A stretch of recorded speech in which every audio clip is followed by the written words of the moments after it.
Hi guys, it's Black Wolf here, and I'm reading The False Prince audiobook part 35. I am so excited. Okay, I led Tobias and Ronan to an area of the tunnels I had discovered on my last trip. They went deeper than any others, and in one area placed us beneath Fatherwood's main entrance. The rock foundation of the house was showing its age. Using small gaps in the mortar, we had a limited view outside. Since finding the tunnels, I felt Farthenwood was designed for paranoid men who expected enemies to enter his walls. If Connor's father had built this house, he had no doubt made his son just as paranoid. From where he stood, we could see the approach of Veldrath and his men. They were at least 50 in number, and each carried a sword, but they were still too far away for us to tell which of them was Veldrath. It's an act of the war for Veldrath to do this, Tobias said. Only if Connor doesn't invite him in, which she's going to, Ronan said. Connor thinks the army is only for intimidation, I said. We have no means to fight him, so hopefully Veldrath only intends this to be a show of power, maybe to persuade Connor to join him if Katia does fall into civil war. If Veldrath wants the throne this badly, he won't give it up so easily, Ronan said. Whomever Connor declares as prince will eventually have to face Veldrath. A moment of silence followed. That idea didn't appeal to any of us. Finally, Tobias said, if you hadn't already forced me out of the plan stage, I would have withdrawn right now. Ignoring Tobias, Ronan angled forward to get a better look. That's got to be him, Ronan said, there in the center. It was obvious by his fine clothes and the men who surrounded him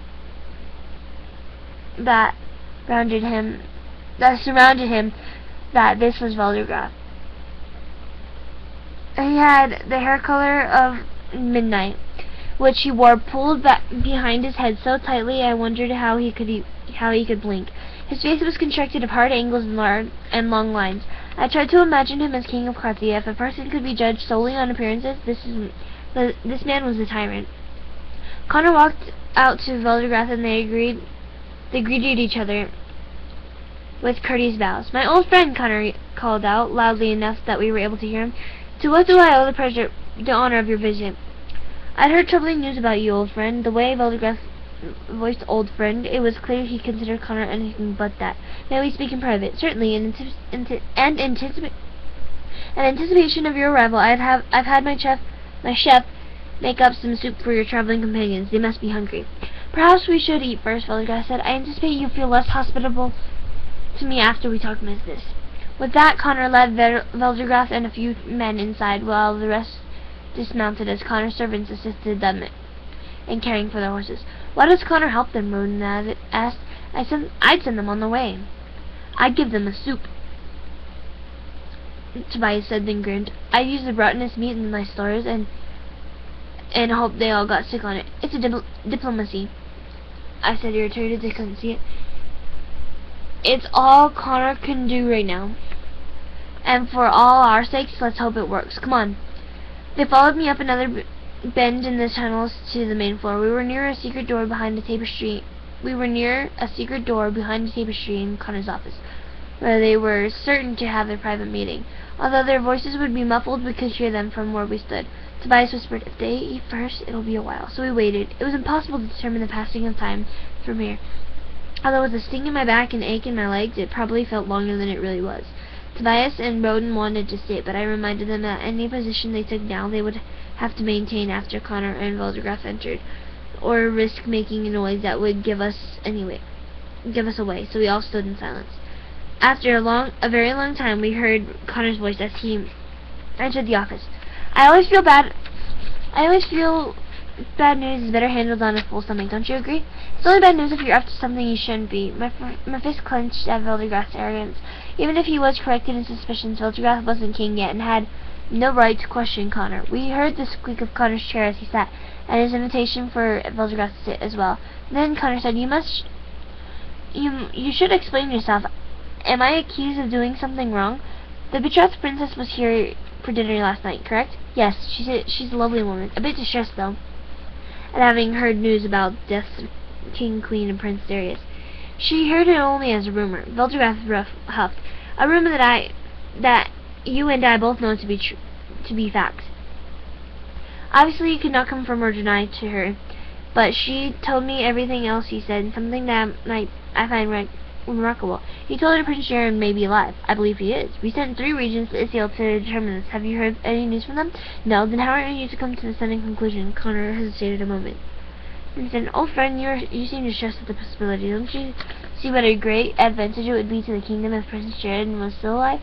Egbert's line would continue, and Carthiel would be saved from certain war. Surely there would be no better news, yet you don't appear to welcome it. Of course. Oh my God. Seemed to be taken by surprise, but he recovered quickly. Of course I hope the prince is alive, but you and I both know how impossible that is. My question is whether or not we should hope for that news, but how you came to be so certain of it. Obviously an accusation follows these questions, so why don't we move straight to it? As you wish, Valdras said. Master Connor, I am told that you had a sword made, or replica of the one Prince Jaron used to carry. It was an imitation, not a replica. Sadly, I recently lost it. Or I could show it to you. I had it made intending it as a gift for the Queen's next birthday in honor of her lost son. There's more. I'm told in the previous weeks you scoured the orphanages across the and even collected a few boys. Why is that? Indentured field laborers. My crops were planted and I needed them. Where are they? Ran away. First time I turned my back was turned. If you know their whereabouts, please tell me, and I would have them punished. Lies fell from his lips as gracefully as raindrops up from a cloud. There's one last thing. You sat with the king's family at the supper the night they died. Many regions did, but you were given the honor of pouring their drinks. Connor's voice remained calm, despite Veldergrass's clear insinuation that Connor was the one who poisoned them. And you dished up their pudding, sir. Is there a point to these questions? Perhaps not. Are you aware that there is something missing from this residential corners of the castle? A box covered with emeralds. My fingers rubbed over those emeralds. Connor must have stolen this box from the king and queen, either shortly before or shortly after their death. I didn't know what was in it, but whatever this box contained, it was probably going to be used as proof that one of us was Prince Jaron. You asked that as if you think I have it, Connor said. I'm certain that you'd never steal from the king, even a dead one, Veldergrass said, but we have friends who are less certain of your character, so to appease the nobles who are suspicious of you, I asked your permission to search for Robinwood. Connor laughed. In a state of this size, and you hope to find an emerald-covered box? A box, or a prince. Do I have your permission? Some of your men are rough-looking. They will frighten my staff. No harm will befall any innocents here, Veldergrass. Insertion of the word innocence was calculated. This is my promise. That is my promise. Connor's voice was grim as he spoke. Do what you will, Veldergrass. Waste your time in my dusty corners and crowded cellars if you must. You'll find nothing.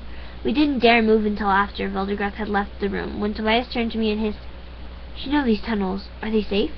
All I could do was shrug. I didn't know. So that was chapter 35, and it's an intimidating chapter. Oh, I was like, whoa! And it's like, ooh, like what's gonna happen next?